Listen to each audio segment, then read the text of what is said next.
Hello, everyone, and welcome back to another episode with Tea with She. Today, we have an amazing guest speaker, and I'm really excited about the topic. This topic is a little bit of a heavy one, and it is one that is, multidimensional and multifaceted, but I think it's something that we definitely have to address. Today's speaker, if everybody would like to get ready, grab your cup of tea, is Summayyah Sadiq-Ojibara. Hi, Summayyah, how are you? Good. Thank you. I'm so excited to be here. I'm so excited too. Would you like to just give us a little bit of an introduction about yourself before we start off on the topic? Well, I don't know how much time we have. If you want me to talk about a whole lot of things about me, but I might just shorten it as much as we can. So I'm a psychotherapist, counselor, life coach, and a whole range of other competencies. One of which is a writer and a creative as well. Wow, nice, amazing. And from my understanding, you've written a book, haven't you? Yes, I've written a number of books actually. I've written two book series for children. I've written a motivational daily affirmation book for grown-ups, and I've just released another one, which is called Time Travel in My World. And I've written Wow, mashallah. several articles and materials. Yes. That's great. I hope everybody is ready for this podcast. Sumaya is definitely a motivational and inspiring person.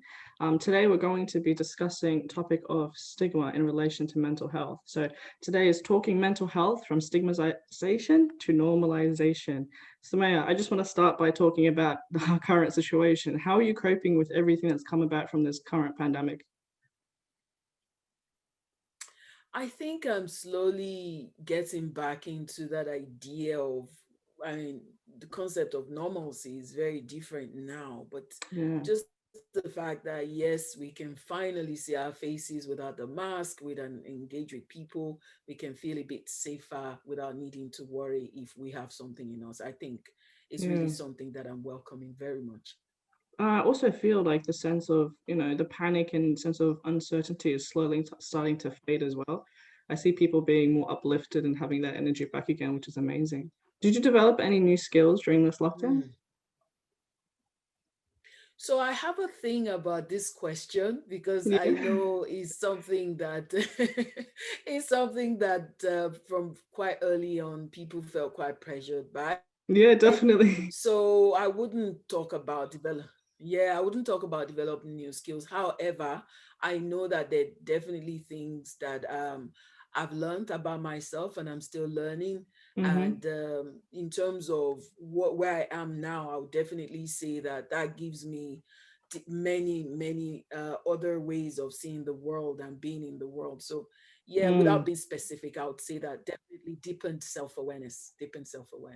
that's amazing. And I was going to ask you about any silver lining to this lockdown, but I think the lockdown we just came out of, but I think that was your silver lining, which is pretty fantastic. Self growth and self development is always necessary at all Mm, times.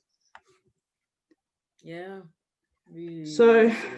what I think I'm going to do now is just jump straight into the topic. And today's topic, what do you think about topic of mental health in terms of, the stigma associated with it? Well, I think the first place to start from is to even think about the differences between mental health and mental illness. I think Mm-hmm. that's one of the places that causes a lot of challenges for people in terms of understanding, acceptance, and definitely attending to anything they may be noticing within themselves or rendering help to people in their lives. The fact that mental health is really talking about a key part of who we are as human beings, Yeah. just like we have our physical health, we have our mental health. And mental illness, just as you have some physical illness, have a lot to do with certain difficulties we have with coping with things, emotionally, psychologically, interpersonally. So it covers a whole range of things. And the Yeah, other thing definitely. about that is the fact that because the human being is an integrated whole. So what we may usually try to do is to make this sharp contrast, create this sharp contrast between physical health, mental health, when in reality, one can't do without the other. So Yeah. when you then bring the issue of stigma up, this is something that is related to this idea that, there's something wrong with you that needs to be avoided or needs to be kept far away from other people because you may be experiencing some mental health issues or maybe having mental illness, as it were. Mm. And that's where stigma starts. Mm. Yeah, just bouncing back on the one of the points you made at the beginning about mental health and mental illness. What can we consider to be mental health illness, and how prevalent is health issues among women? Okay. So the thing is, really, at the end of the day, mental illness is quite common, but often not seen because it's usually to do with the internal worlds that we carry within us. And people can function, really. They can go about their normal businesses and be quite accomplished, whereas, deep down, they're really struggling or battling with a whole range of things. So it's quite undiagnosed where it is pathological. And what the research shows is that a lot of people, in fact, the number that is given is that 2 out of every 5 people who will be experiencing some kind of mood or anxiety disorder Mm. would take people, the research says between 5 to 7 years even before they do ask for help. And with regards Wow. to women, with regards to women, actually there's gender is a big a factor to consider when you talk about mental health, and some of it is to do with the social economic certain social economic factors there as well, because with women there are some responsibilities that are typically placed on the woman, and the men will be the one that will have some power to make a difference about those roles that they have, and so women Mm. will then experience some of those challenges. And one of the most common mental health problems that women experience is actually depression. So women have more reported mental health statistics that show that they struggle with depression. Well, the typical symptoms is depression, anxiety, and post-traumatic stress, which Yeah. can often come from sexual abuse as well as trauma. Whereas for Yeah. men, there's more of anxiety. So that's what you will find with women. Wow, that's quite an essential point you just gave. Mm, I think usually when we think about mental health issues, we kind of use a paintbrush effect where we just kind of cover everybody with the same thing. But I think it's really mm, important to realize there's a gender disparity, there's an age disparity, and different groups of people struggle with different, mental illnesses or prevalence of mental illnesses.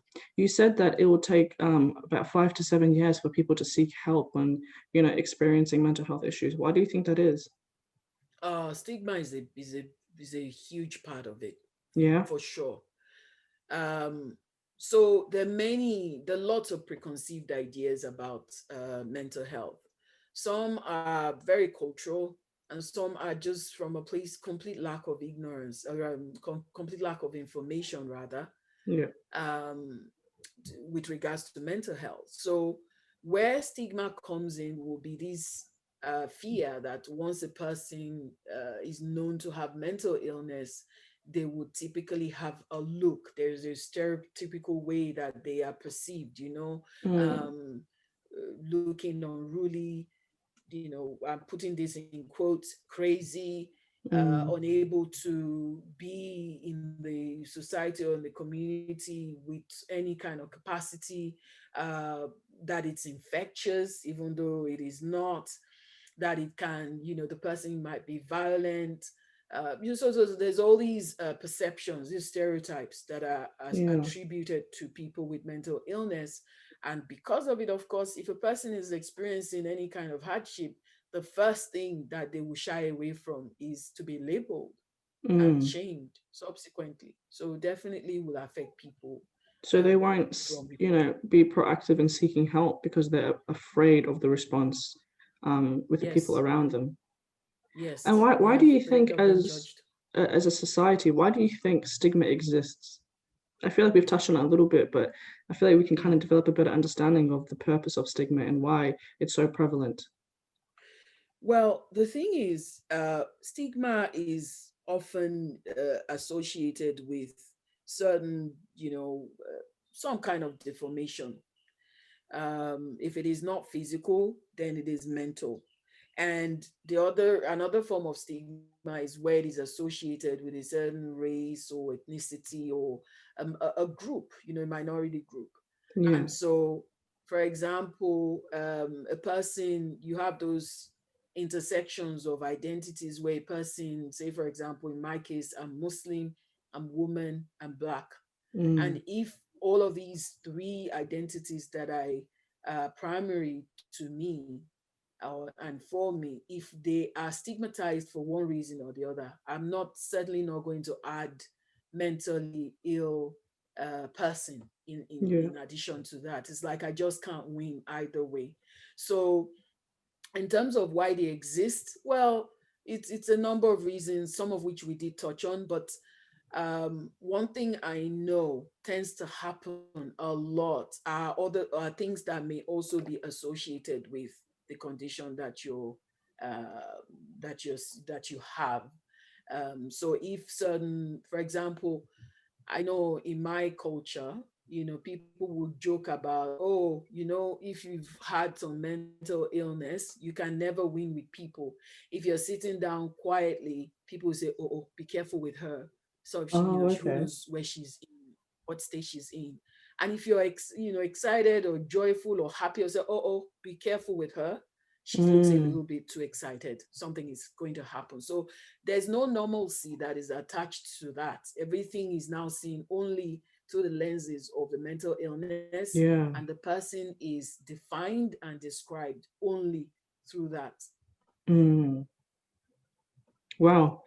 That's quite problematic when you think about it. Um, just being your whole identity, just being that mental illness that you are experiencing, which isn't the case. There's so much more to people who do suffer from mental health issues. Um, and in terms of kind of understanding, how can we understand mental health stigma in terms of how can we identify it when it's happening? Okay. So I think one thing that can be helpful is to start with ourselves. So rather than looking out for it in others, we start with ourselves. And one of the examples I like to give is if you have a cut on your arm, for example, what can happen is that the cut is very painful. It might affect your sleep. Perhaps it's your right arm, and that's what you used to eat, to write, and it affects your work. You can't Mm. type with it. Maybe you can't take care of your children. And if, for example, that arm is, you're now needing to take it to the hospital, and it affects perhaps your daily functioning. And if, for example, there is, it leaves a very ugly scar, then it might affect your body image. So if you can look at that way, every part of that physical experience or physical pain or hurt or injury has touched on every part of your life. It might even affect Yeah. you as a Muslim if you wanted to do your wudu and you can't. Yeah. And then what can set in is that a person can start to worry, they start to avoid places, they're no longer happy about the things that make them happy, they get anxious if they need to be around people because of all the effects of that Mm. injury.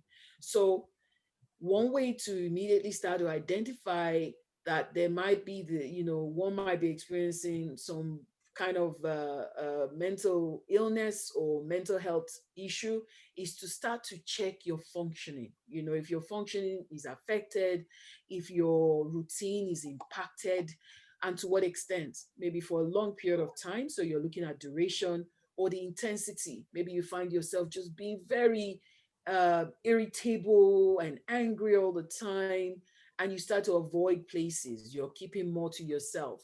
These are all signs of very, very high stress and possibly Mm. anxiety, and possibly definitely to the extent of it being a mental illness. And that's one way to start with, one place to start from.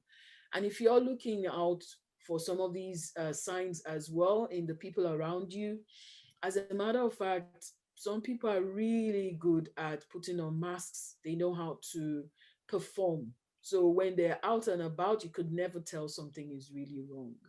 Yeah. So one thing that can be helpful to bring it back to the issue of stigma, and I know at some point we might talk a bit more about this, is to really be able to create that sort of, to create spaces where people feel like they can easily just tell you, oh, you know what, I'm just really struggling emotionally at the moment. I'm not doing really well. So what do you mean? Yeah, I'm not sleeping properly, I'm not eating properly, or I'm overeating, or I just don't feel like hanging out with people. These are all signs for sure that there's Mm. some mental health issue that the person might be going through. Yeah. And in terms of what you said, well, we're definitely going to touch on to that a bit later. But Mm. how can the stigma associated with mental health affect people, specifically people living with mental illness, and their immediate family? I find that a lot of times when there's an individual who is experiencing a mental health issue, people within the community generally isolate themselves from their entire family or any relation that that person has. So how Mm. can we kind of um, how can we understand the stigma that these people are experiencing? So the thing is, culture really influences a lot of the aspects of mental health. So what might seem like is almost obvious in some cultures as, oh, this is very strange behavior, or what they might classify as, oh, this is not the norm, is going to be different in another culture, for example. So the way the symptoms are manifested, the style that they would use to cope, and the sort of support they might get. These are all things that research shows is really informed by culture. So, and if, for example, one belongs to a culture where you don't, say, for example, you're in the midst of people and you don't speak loudly, for Mm, example, or you don't get excited. Maybe you come from, or you belong to a culture where too much emotion is considered bad form. If you show too much emotion, you would be seen as behaving abnormally, because yeah. that's not the norm in that environment. And so what that means is that immediately, exactly some of what you said, there's judgment, there's Mm, labeling, there is discrimination. The person then feels as though they've been labeled already. And even if it's not as if there's anything wrong with them, it's probably a personality type. Maybe they're just very energetic people. But yeah. because they've already been labeled, then they can develop some kind of mental illness, because by that time they start to feel, shame for the personality they have, and they don't want to be around people. They start to isolate, and that's when mental illness can happen. Mm, So in such an instance, the stigma um, was what maybe led the person to having or experiencing the mental illness. On the other side of that is, there are many risk factors of mental illness, and even those become quite complex at times too in the way that they are dealt with. For example, people who have run away from, they've left their home because of war, and they've made home in another. These are all major life events, and they're yeah. still dealing with that. And there's the stigma that is associated with being a refugee, or there's the stigma that might be associated with maybe somebody who may have been abused, or the stigma that is associated with the race of the person. So they're already struggling with that. And then there's now the stigma of going to talk about how they're experiencing it, and of course that makes it even harder. And definitely the last thing they want to do is to show people or to let people know how they're suffering um, as a result of all these experiences that they're having, because they know that they'll be further discriminated against. Mm. because of what they're experiencing. And there's sometimes, like you also kind of mentioned, their life stages too that people go through. So sometimes you hear people say, oh, the young people, the young people, the young people. Yeah, yeah, So there's definitely. already some kind of stigma that is attached to that. Or you might have people say, oh, older people are so and so. There's some stigma that might be attached to that as well. Or someone who's divorced, or someone who's bereaved, or just a whole lot of people in different statuses that they experience. So there's so many places that people find themselves in life that puts them at risk, that puts us all at risk of mental illness.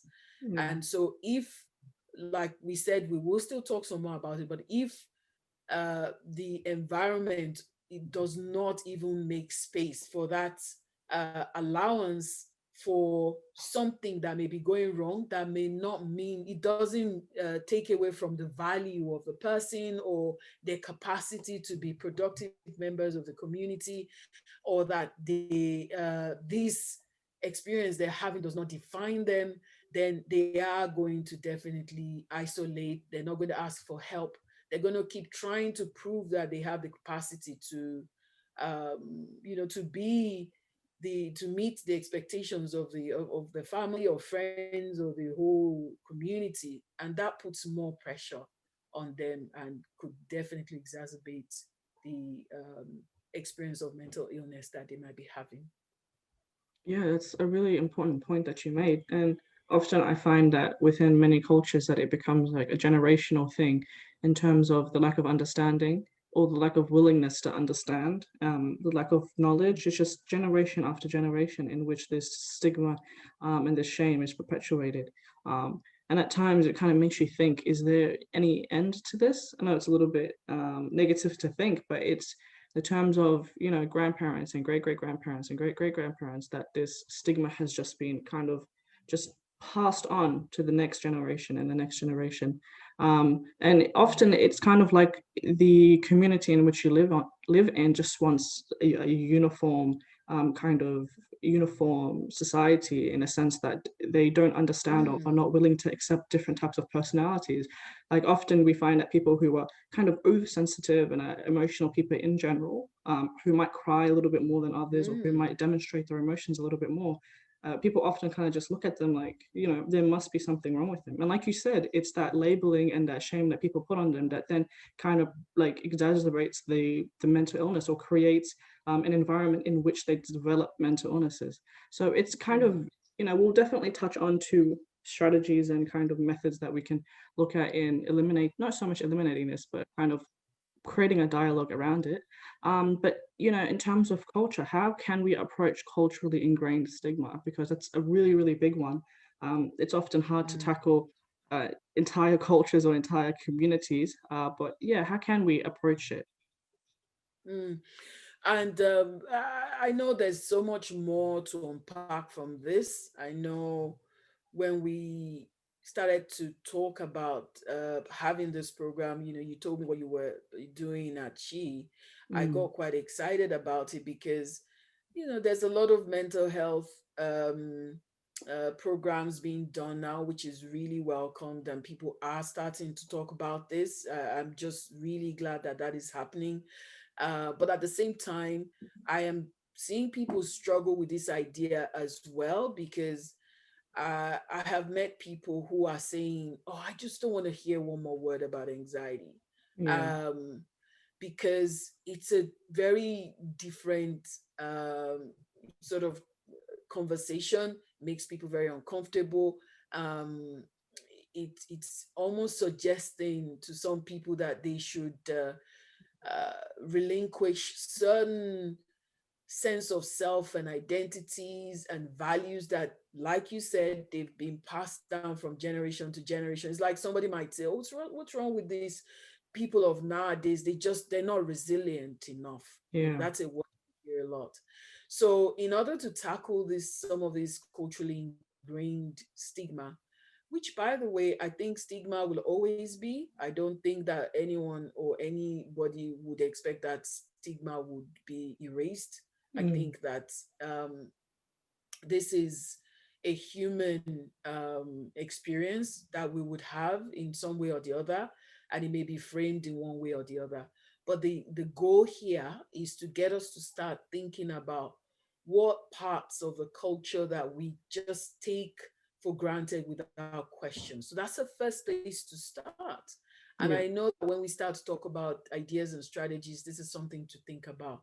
So I'd really like us to start thinking about what I like to call the three L's, so to speak. Hmm. One is the learning, so which is to get information about mental health. If we've heard a word that is often used in our culture, and that word kind of talks about a supposedly crazy person or a mad person, or as in the case of a lot of women who experienced postnatal depression, there are names in the culture that are given to people who experience this. There are even things that are done sometimes Mm. to for women, for example, when they've just had children and the period of time. These are all attending to mental health, provided they're not distorted or um, misinformation, where a woman Yeah. might be told, oh, you have to do this, when in reality, it's actually what creates more stress for the woman who's just had a baby. So Yeah. the first thing is to go and learn, let's learn about what the culture says generally about certain things. When you're young, the kind of things you do, you might say, oh, young people, they can be foolish at times. It may not be so far from the truth with regards to the period of life or stage of life they are at. But Yeah. that's not the only thing that defines young people, you know. And so, but if culture says, oh, they're foolish, young people are foolish, and the society continues to see them as so, then you will not even give any chance for some of the amazing energy or the creativity or the vibrance of youth that may come up because of that stigma. Same thing with mental health. So Mm. learning gives us a good way to really get into knowing. And when I say learning, it's in two parts. It's about learning and unlearning. So this Mm. is why I said we have to question certain ingrained beliefs. And when we start to question, it allows us to pause a little bit. When somebody says something about somebody, or you think something about yourself, say, no, hang on a minute. No, no, no, no, no, no. I'm not feeling this very, very intense sadness because I don't have Iman, because I don't trust in God. Mm. Um, I'm not overthinking and afraid of everything because I'm not strong enough, because that's what the culture says. So you start to question, and that Yeah. way you're learning and then you're unlearning. The second one is the second L for me is the language, which is related to the first one. And language is very central to how we perceive and how we converse about any issue, particularly with mental health. Language is very important. So where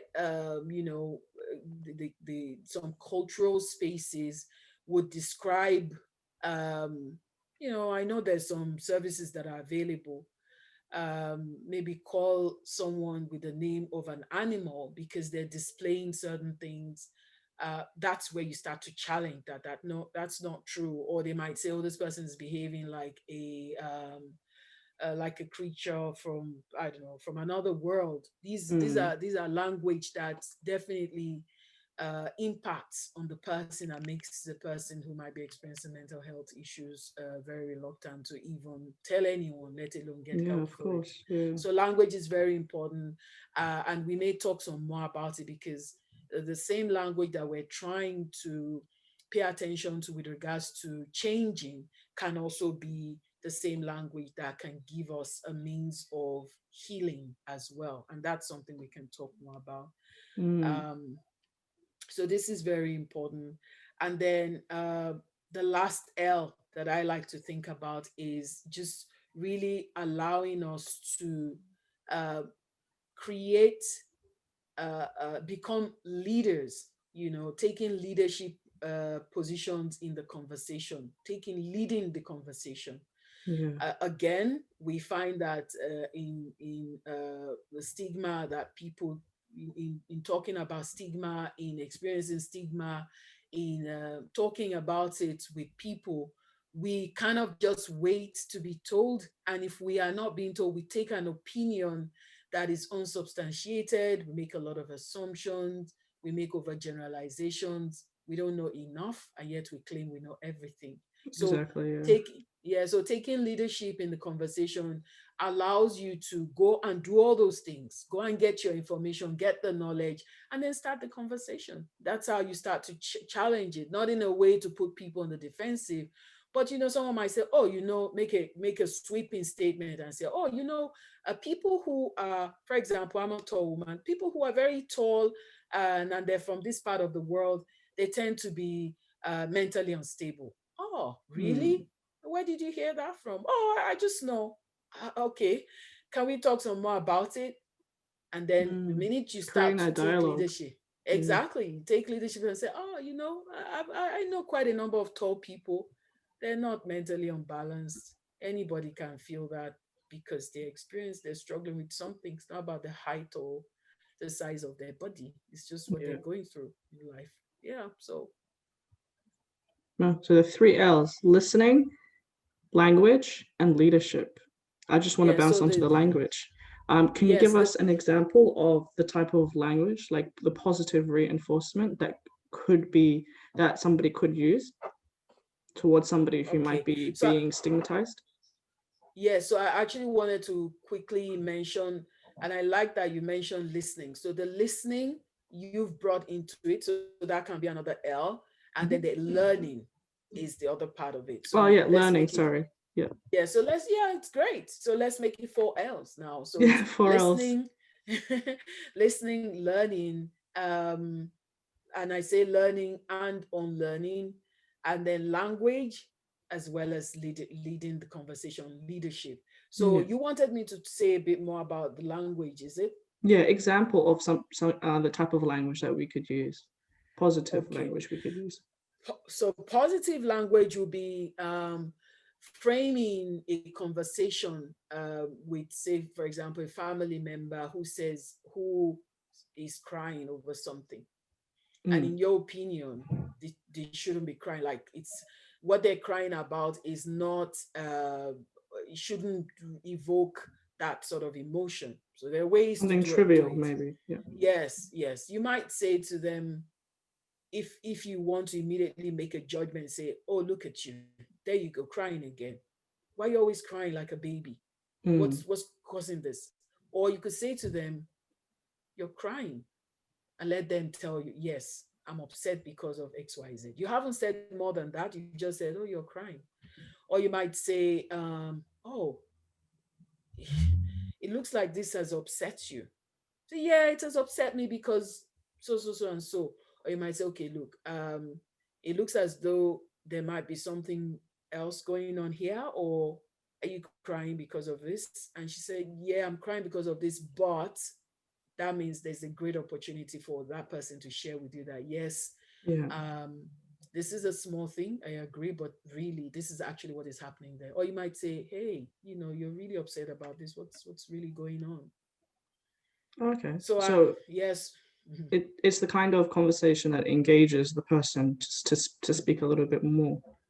Yes, and also respectfully as well, Yeah. where you are um holding space for them, validating up to a point, even though you haven't really said much, but you have acknowledged that you see that this is what is happening to them, and then leaving the door open to see if they will walk through it, and then, trust you, whatever is going on.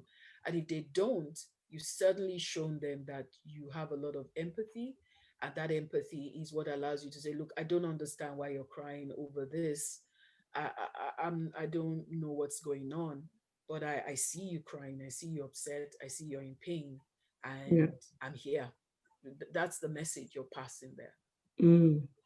And sometimes it's not even because often people, when they kind of speak to somebody who might be struggling with something, they just instantly assume that this person needs advice or guidance.